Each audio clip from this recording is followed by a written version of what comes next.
მოგესალმებით ბათუმელების პირდაპირ ეთერში, ჩვენ ბათუმში ვართ.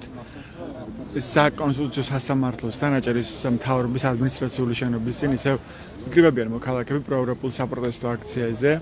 ისე უცვლელია მოთხოვნები და მთავარი გზავნილები ხელახლა არჩევნების ჩატარება დემოკრატიული სამართლის გარემოში. ქართული ოცნების მთავრობის გადადგომა და უმთავრესი მოთხოვნა რაც ჟღერდება ამ პროევროპულ საპროტესტო აქციებზე არის თავისუფლება რეჟიმის წყვილების თავისუფლება სინდისის პატიმრებს. მოქალაქეები ამბობენ, ისინი არ შეწყვეტენ ბრძოლას და ვერ შეწყვეტენ ამ ბრძოლას მაშინ როცა ამ ქვეყანას ყავს სინდისის პატიმრები, პოლიტიკური ტყვეები, ამიტომაც ეს ბრძოლა არ უნდა შეჩერდეს.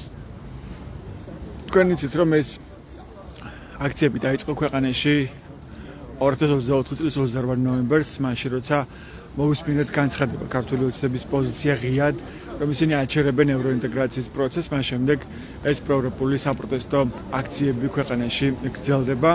ყოველდღიურად აკრიბებენ მოქალაქეები ბათუმში, ასევე ეს აქციები მერდება როგორც თბილისში, ასევე სხვადასხვა ქალაქში. და ყველგან ისმის მოქალაქეების არიან კაფიო მოთხოვნები, რომ ისინი არ აპირებენ ამ ბრძოლის შეწყვეტას. გიორგი, შეიძლება ერთი წუთით თქვენ ვიდრე გაგესაუბროთ?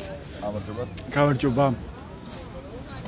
მოგეთ რომ დავიწყოთ როლინგში საკადრო ცვლილებებით, რაც ჩვენ მოვისმინეთ ქართული ოცნების მთავრობაში, შეცვალეს კონკრეტული მინისტრები, ასევე აჭარის მთავრობის თავმჯდომარედ ნიშნავენ ზურო პატარაძეს წლების წინ იყო აჭარის მთავრობის თავმჯდომარე. უმაღლესმა საბჭომ დღეს დაიწყო პროცედურები. რა საჩვენებს ეს ყველაფერი თქვენთვის ეს საკადრო ცვლილებები მაგალითად? მოგესალმებით, ეს გავუწეროთ და მაყურებელს. პირველ რიგში რა თქმა უნდა, მე ყოველთვის ხალხს გავუსმენ იმას, რომ სანამ ქვეყანას ყავს პოლიტპატიმრები და ამ ქვეყანაში კიდევ არსებობენ ადამიანების საწამებელი ეგრეთ წოდებული მარშრუტები, მანამდე აბსოლუტურად არანაირი აზრი არ აქვს, რომელ თანამდებობაზე რომელი მარიონეტი იქნება რუსეთის მიერ ხელდასმული. ამ კუთხით ჩემთვის აბსოლუტური უმნიშვნელოა სახელმწიფო. ანუ არაფერი არ იცვლება, ვინ იქნება მთავრობის თავმჯდომარე? მაქსიმუმ შეიძლება ცვლილებას ვერ დავარქმევთ, მაგრამ ალბათ რაღაცა არსებობს ცოტაში და უნდობლობის საკითხი, რომ ვიღაცა სადმე ყარად არ დადგეს და არ შექმნას რაღაცა ალტერნატიული ძალა და ბატონს არ შექმნას პრობლემა ამ ფაქტორს. მე ესე მგონია ეს ყველაფერი ამ მოცემულებასთან მხოლოდ ადგილდება. სხვა მხრივ საერთოდ პარადოქსია, რომ ადამიანს სამინისტრო შეუქმნეს. ამ ქვეყანაში რა არ გაგიგია ქართული გრუპონში, სამსახურში მიიღება დეპარტამენტი. მამუკამთიდან ეს გულისხმობთ, ხო, რომელსაც ჯერ წოდება მიანიჭეს გენერალ-მაიორის და საღამოს გაათავისუფლეს. ამათი მმართველობის პერიოდშიც კი ძალიან კომიკური და წარმოუდგენელი რაღაცაა, რომ არასებული სამინისტრო გახსნეს და ადამიანი იქნა დაასაქმონ, იმიტომ რომ დამსახურებულია მათი პარტიის წინაშე. ხო. აი ზიამაღლობელი თქვენ ახსენეთ რეჟიმის ტყვეები, სინდისის პატიმრები, დღეს ზიამაღლობელის კიდევ ერთი პროცესი იყო თბილისის საქალაქო სასამართლოში ამჯერად. საქმე ეხება ცილის წამებას, იგივე ირაკლი კობახიძის მხრიდან, როცა ის საუბრობდა მტკიცებით ფორმაში, არაერთი განცხადებაზეა ლაპარაკი, როდესაც ის ყვებოდა ზიამაღლობელის შესახებ. თქო, რომ ის მოქმედება დავალებით, რომ თქვენ პოლიციელს ზუგზე გააკრა სტიკერები და ასე შემდეგ. ხო, რაც უწყვეტ ვიდეო კადრებიც კი ადასტურებს იმას, რომ მსგავსი რამ არ ყოფილა, რომ მაგალითად ზიამაღლობელმა რაღაც სტიკერი გააკრა პოლიციელს ზურგზე, ხო?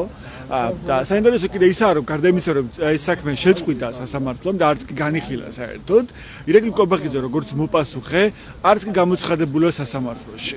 ანუ მოპასუხე მხარე წარმოუდგენელი სასამართლოში არ იყო. ეს რას ნიშნავს, რის თქვენია თქვენთვის? დიდი ხანია უკვე რუსული ოცნება გასულია ყოველგვარი კანონიერების ფარგლებს და ყველა ინსტიტუტი აბსოლუტურად მორგებულია მხოლოდ პირადი სარგებლობის ფარგლებში და მეტი არაფერი არ ხდება ამ ქვეყანაში, განსაკუთრებით სასამართლოში და სამართლებრივ მხარეში აბსოლუტურად გათელილი არის ამ შემთხვევაში თვითონ კონსტიტუციაც მათ მიერ და ნებისმიერი კანონი, რომელიც ადამიანის უფლებებს აღიარებს და იცავს. ძალიან ჩვეულებრივი ამბავია მათ მხრიდან, რომ ადამიანებს უდანაშაულების პრეზუმპცია საერთოდ არ ცნობენ და ისე გამოდიან მაღალი ტრიბუნებიდან და ისე აბრალებენ ადამიანებს რაღაცებს მტკიცებით ფორმაში, რომელიც წარმოუდგენელია. უბრალოდ ნებისმიერი უბრალოდ მოქალაქით კი ვალდებულია რომ პატივისცეს ადამიანს, მანამ სანამ არ იქნება მის მიმართ გამოტანილი სასამართლოს განაჩენი.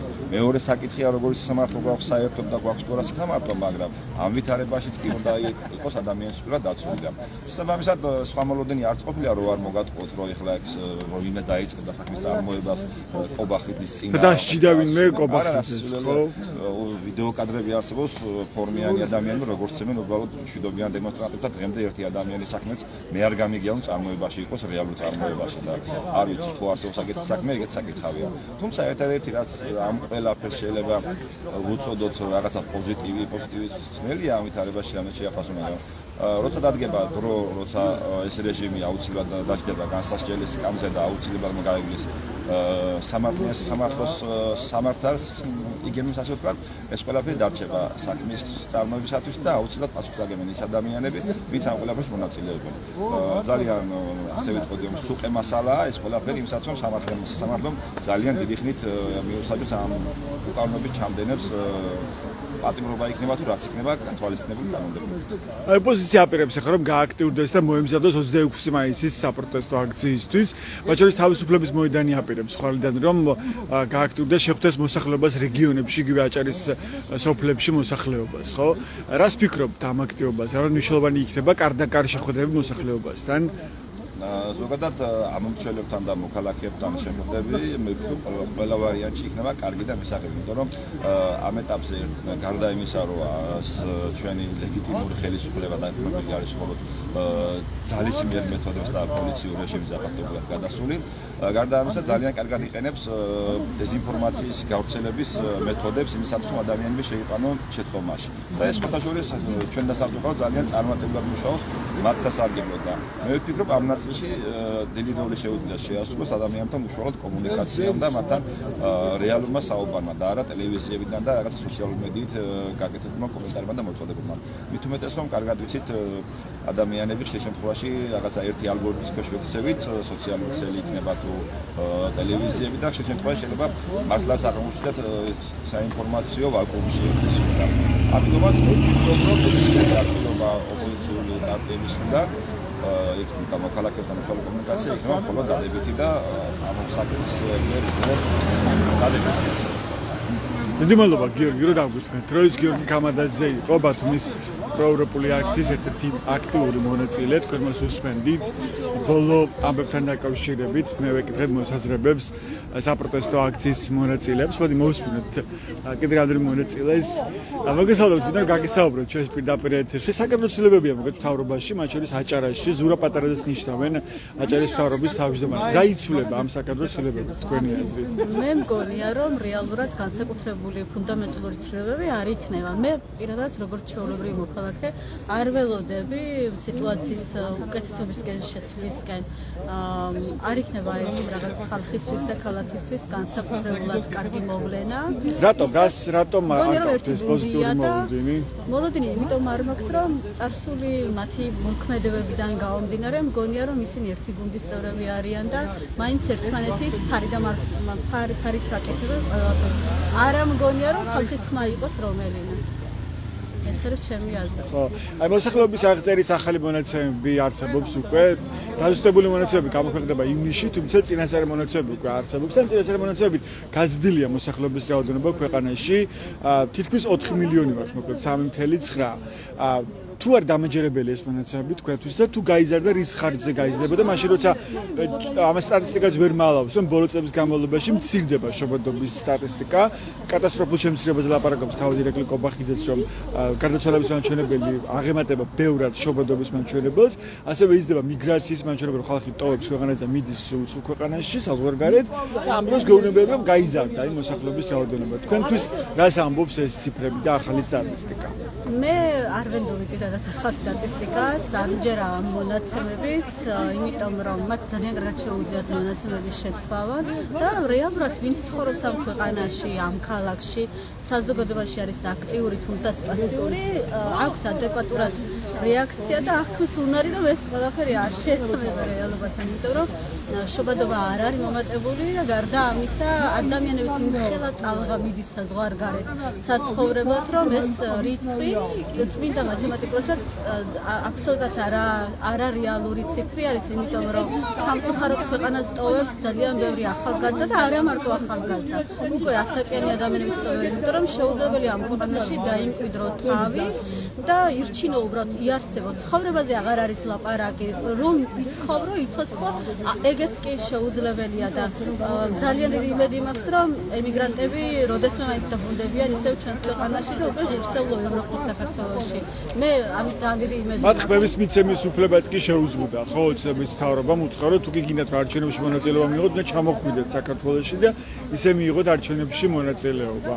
მე მგონია რომ ეს ძალიან დიდი შეურაცხყოფაა ყველა ქართველის და ყველა ემიგრანტის. მე რომ ემიგრანტი ყოფილიყავი, ძალიან შეურაცხყოფად ვუძნოდდი თავს, იმიტომ რომ ეს ძალიან დამამცირებელია ასეთი ულტიმატუმების წაყენება. მე ვფიქრობ, რომ ეს სპეციალურად გაკეთებული ერთ-ერთი ბერკეტია, რომ დააშინონ და კიდევ შეაფერხონ სიტუაცია.